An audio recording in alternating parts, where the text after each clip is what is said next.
All right, so now we're going to talk about what do you do when you have variables on both sides of the equation? How do you write it and how do you solve it? Again, not going to be told all the time that this is what you have to do. You're going to be given word problems. You're going to have to figure out which skills you need to apply and which combinations of skills, but this is part of your toolkit. The better your toolkit is, the easier it is going to be for you to solve problems. So, let's look at our important information here and think about what it means. So what do I know? Well, I know that I have $80. I know my sister has $145. I know that I'm saving $6 of my allowance every week, whereas my sister is spending her whole allowance plus $7 more each week. So be careful with that language because this is kind of tricky language. It says plus 7, but we're not adding 7. She's spending her whole allowance and $7 out of her savings. So she's actually subtracting $7 each week. Whereas since I'm saving, I am adding $6 to my total account each week. So here we have that distractor word plus. We don't need to worry about that. That plus is actually telling me on top of my allowance, of her allowance, my sister's spending $7 more. So the spending is our key word there that tells us that the operation is going to be subtraction versus for me, my operation is going to be saving. And what is our question? How long will it be before you have as much money as your sister? So we're looking for time. Now, because they don't specifically say what units we're measuring that time in, we know that it's happening every week. The allowance gets given out every week. So I'm going to make the assumption that I'm looking for number of weeks. So X, my variable, my unknown, the quantity I am looking for is number of weeks. It is time. So be careful with that term, how long as well. A lot of times people will see that and be like, how does distance get involved here? Think about the fact that time can also be measured, can also be signified by the term how long. How long will it take? That's time. So number of weeks, that's a measure of time. Now, let's talk about what we know. So this one we might want to break down to you versus your sister. So you currently have $80. You add $6 per week. That gives me an idea of what these numbers, where they come into play. So if I have $80, that's not going to change. That's what I have. That's my constant. Does not get multiplied by the variable. Versus adding $6 a week. After 1 week, I'm going to have $86. After 2 weeks, I'm going to have $92 because every week I'm adding $6. So this is my coefficient. So in a similar vein, for my sister, she has more money than me right now, $145. But she's not adding, since she's spending more money on top of her allowance. So if she was just spending her allowance, she just wouldn't add anything, but she's spending on top of her allowance.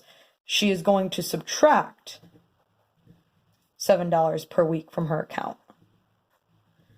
So we know her constant is 145, number that doesn't multiply the variable, and her coefficient is -7 or subtracting 7.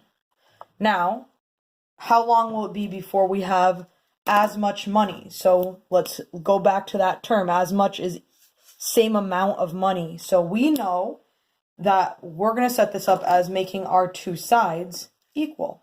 When are we going to have the same amount of money into our accounts? So we start with the equal sign. And essentially, we're talking about your sister versus you here. So you have $80.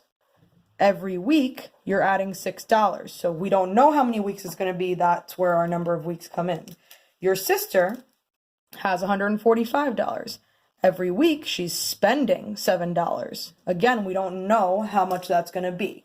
So now we come down to how do we solve when we have variables on both sides of an equation. So we knew to set it equal. Now we just have to think about our properties of equality. Now, they don't just apply to constants.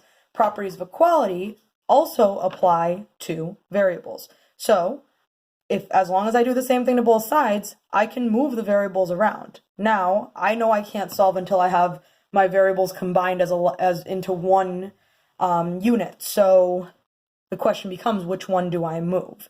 So sometimes we'll move the one from the left to the right. Other times we'll move the one from the right to the left. It is not a direction thing. Rule of thumb here, if you want to avoid having to deal with a negative, move the smaller number. So here's the trick.